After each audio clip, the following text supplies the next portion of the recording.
Welcome to McPlum, simple solutions served daily. In this video, I will explain how to make fishball using tuna. First, let's gather our ingredients.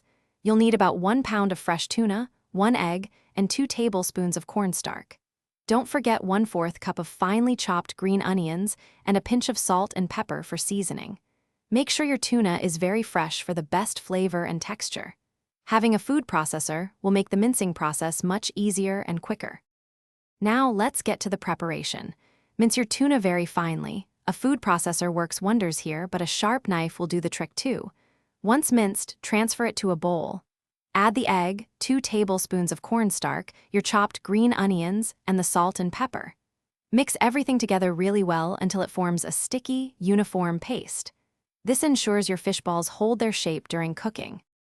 It's time to cook. Lightly oil your hands and form the mixture into small, uniform fish balls, roughly 1 inch in diameter. Next, bring a pot of water to a gentle simmer. It's important not to have a rolling boil, as this can break apart your fish balls. Carefully drop them into the simmering water.